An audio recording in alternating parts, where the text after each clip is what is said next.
Good afternoon, everybody. My name is Carlos Vargas Ramos. I am the Center for Puerto Rican Studies Director of Public Policy Development and Media and External Relations.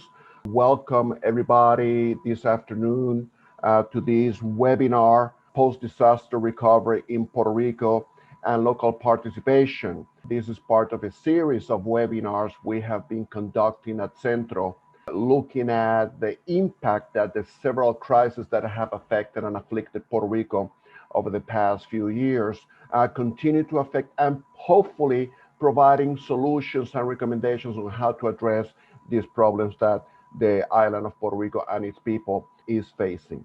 We have Centros de Apoyo Mutuo reconfigurando la asistencia en tiempos de desastre by Professors Jacqueline Villarrubia Mendoza, who's an associate professor of sociology at Colgate University, as well as Roberto Perez, also associate professor in the Department of Sociology at the State University of New York in New Paltz. We want to start off first by thanking Edwin and everyone at Centro for putting together this webinar. So the focus of our talk today is on how Centros de Apoyo Mutuo reconfigure the meaning of assistance in post-Hurricane Maria Puerto Rico. In the immediate aftermath of Hurricane Maria, community initiatives known as Centros de Apoyo Mutuo or CAMs emerged around the archipelago and were central to the processes of assisting impacted communities. CAMs view themselves as decolonial alternatives to traditional models of response and recovery that keep intact power structures, fostering top-down solutions, dependency, and marginalization. By taking advantage of the historical juncture of Hurricane Maria and Puerto Rico's fiscal crisis, CAMs seek to confront existentialism through the strengthening of autogestión and empowerment of marginalized communities. Guided by a critique of traditional notions of assistance and founded on principles cemented in a participatory and inclusive vision of development, CAMs have put into practice a series of organizing exercises to cultivate in residents a vision of community autonomy. An examination of the narratives of the organizers and the initiatives put in place shows us how, through a reconfiguration of assistance, these organizations seek to raise awareness of the limitations of existentialism, involve residents in activities of desarrollo comunitario autogestionado, and demonstrate the benefits of autogestión. So immediately after Hurricane Maria struck Puerto Rico, CAMs were aware that there was a great need to provide assistance to the most impacted communities. CAMs sought to provide assistance based on the creation of participatory democratic practices that focus on the well-being of the collective and empowerment of the subject. The introduction of new relationships between beneficiary and assistance provider initiated a break in the cycle of power and dependency relationships. In other words, CAMs created in the recovery process a model for cultivating new notions about responsibility, the collective, and autonomy through a subversion of the response. This vision of response and recovery to the disaster is also informed by the precarity of a state that has been dismantled and bankrupt by neoliberal policies. In the context of Puerto Rico, these initiatives fill the space left by the welfare state and a recovery process promoted by a neoliberal model, inspiring imaginaries of autogestión and mutual support. According to CAMs, Hurricane Maria provided an ideal juncture to develop a profound social transformation project, given that pre-existing conditions of inequality and precarity were revealed at the same time that an increase in solidarity among neighbors was taking form. In our observations of CAM's community work, we identified 3 practices to cultivate autogestión. First, education as a path to awareness. Second, participation as a source of empowerment.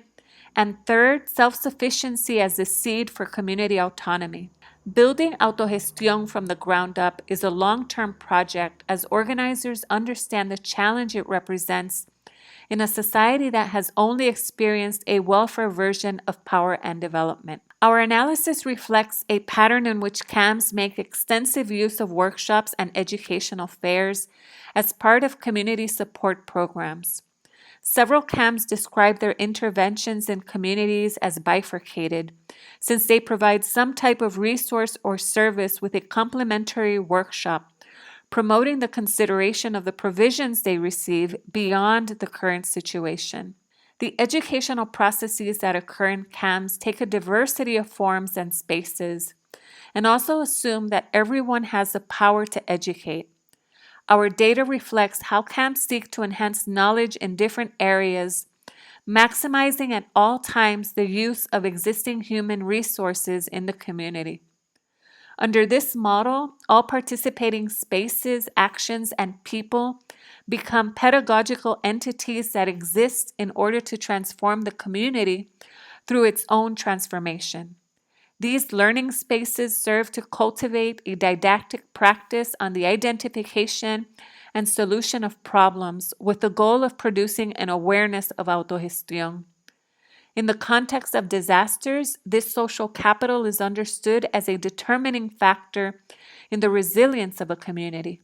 So the educated educator subject is fundamental in community development towards a recovery process envisioned from and through autogestión. Another pattern that we see emerge from our observations is how community members are challenged to be agents of change through their involvement in recovery processes. Through processes such as community censuses, calls for ideas, or mutual support commitments, CAMs encourage people to reflect on their needs, develop solutions, and assume responsibilities. Using implicative participation, CAMs seek to produce a commitment towards the collective that takes advantage of the momentum of the solidarity practices that arose as a result of Hurricane Maria. These new social models seek to break with and question the visions of development that go hand in hand with individualism, hierarchies, and the concentration of power outside the communities, and that have produced an unequal experience and response to the disaster. In our fieldwork, we heard from various camps that Hurricane Maria removed the veil that hid Puerto Rico's social reality. This revelation, they understand, gave rise to questioning the government's disengagement and failure of its institutions to address it. The revelation for Puerto Ricans of the structural fissures that afflict them led to the beginning of a dialogue on how to better carry projects that enhance empowerment and self-sufficiency. The work of building autogestión questions the validity of the relationship that the state seeks to maintain with citizens by pointing out the negligence that communities face. A critique of power also seeks the cultivation of a decolonizing perspective among communities. Coloniality is understood to be central in the way that disasters and insecurity are experienced in the archipelago. Therefore, listening to experiences of community autonomy is seen as an extension of a decolonizing experience. To conclude, in the response and recovery process from within CAMS, we see initiatives that are not necessarily unique but innovative. What is innovative is the intention of channeling solidarity as a promoter of other processes that address the precarity and vulnerability that precedes and exceeds the disaster. Contrary to assuming solidarity as something of a spontaneous origin and of random impact, organizers understand solidarity as a social force that can be cultivated and intentional. CAMs assume a critical political position, which seeks a radical transformation of the dynamics of power and governance. We understand that it is this approach to criticism action where the novelty and potential of CAM's work towards profound social change resides. Thank you.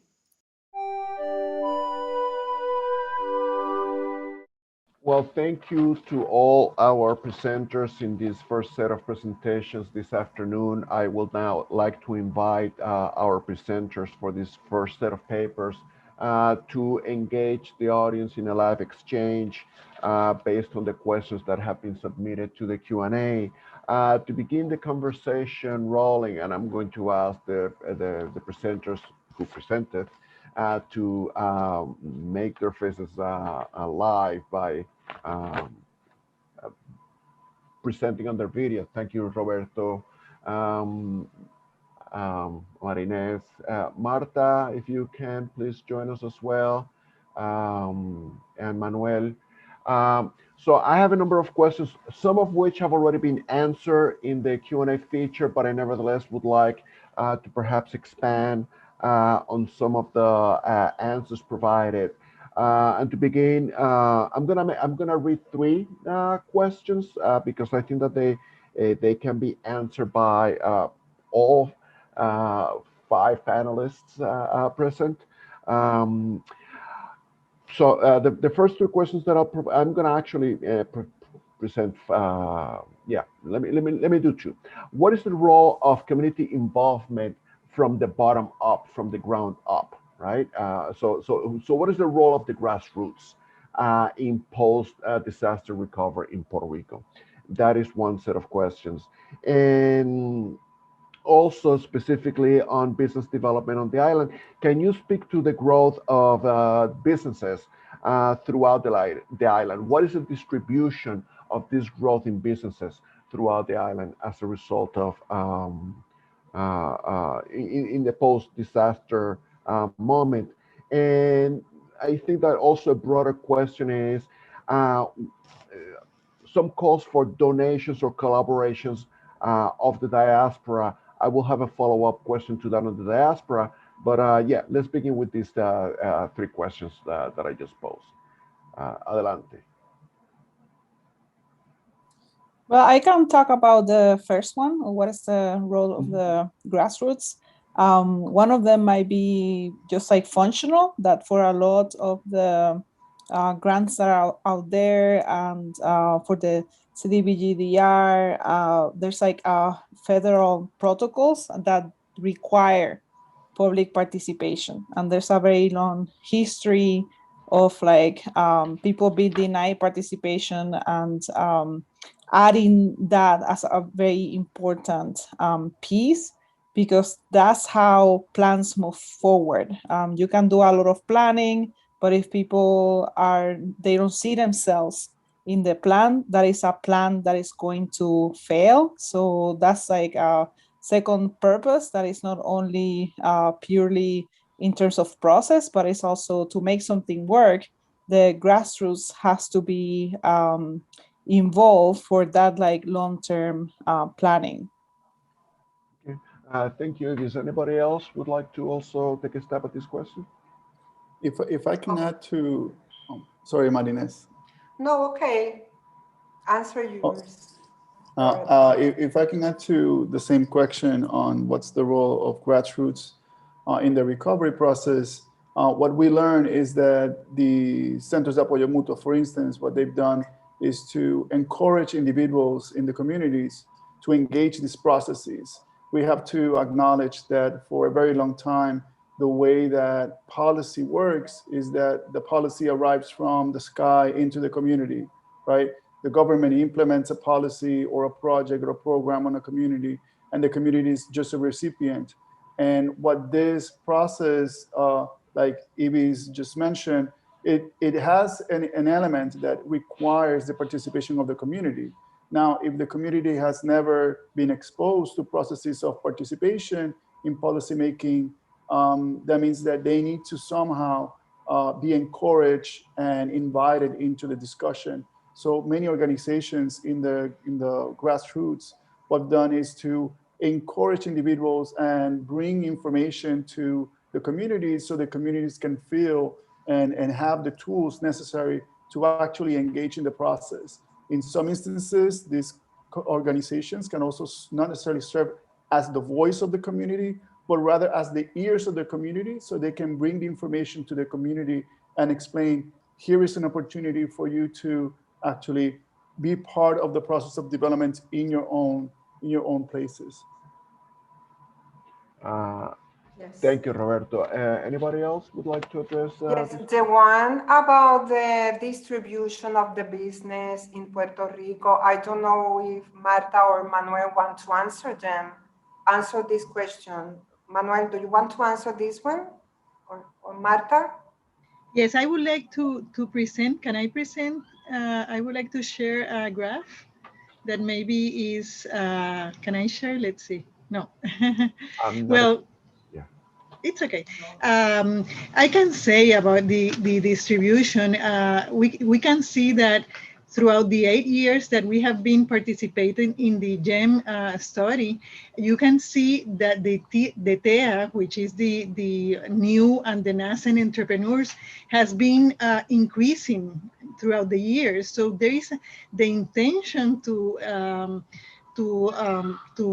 create businesses, and then when you see the other survey, which is the expert survey, you can see that there is some problems between the intention of the people to create businesses and the follow-up, right? And there is a big, how do you say, a brecha, A gap. a gap, big disparity. And so that is the main problem, that here you have the people that have the intention to create different businesses, and then somewhere in the way there are some different troubles, the permits, and Manuel and Marines, I don't know if you want to. Yes, well, I would like to add that I didn't say it, that in the GEM study, the informal business are included.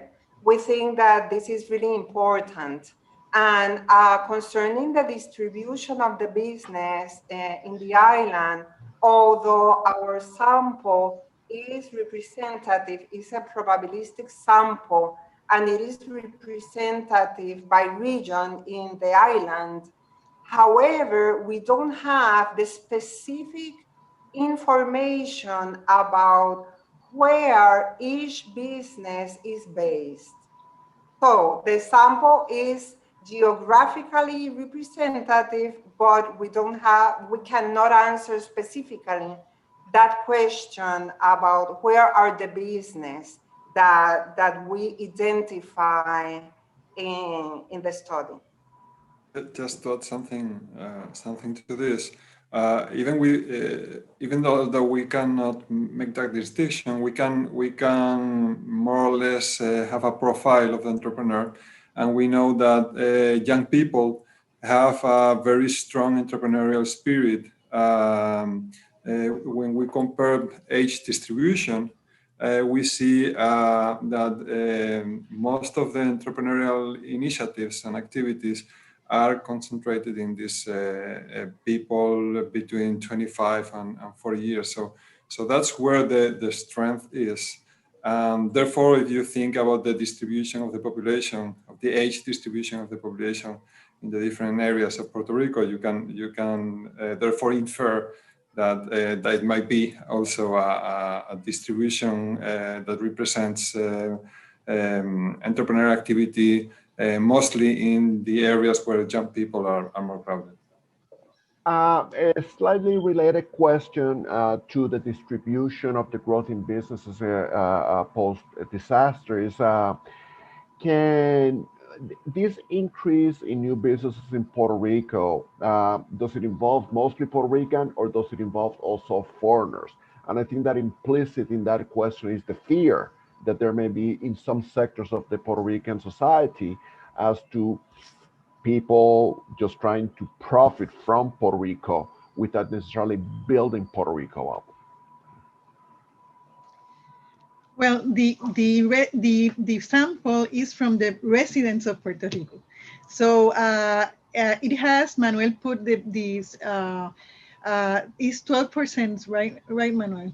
Is the percentage of foreign people here in Puerto Rico that lives and have created a new business. So they are residents in Puerto Rico, but it can be the people can be foreigners. Mm-hmm. I would just want to add that we are working on a very interesting paper that is about transnational diaspora entrepreneurship. And maybe in that work, we can address more closely this theme. Great, thank you. Thank you for that answer. And actually that ties and allows me to segue to a somewhat related question that was raised by a member of the audience that talks about donations coming from the diaspora. But I'll expand it and say, what collaborations, what role can the diaspora play in post-disaster recovery in Puerto Rico? Engaging local participation in Puerto Rico.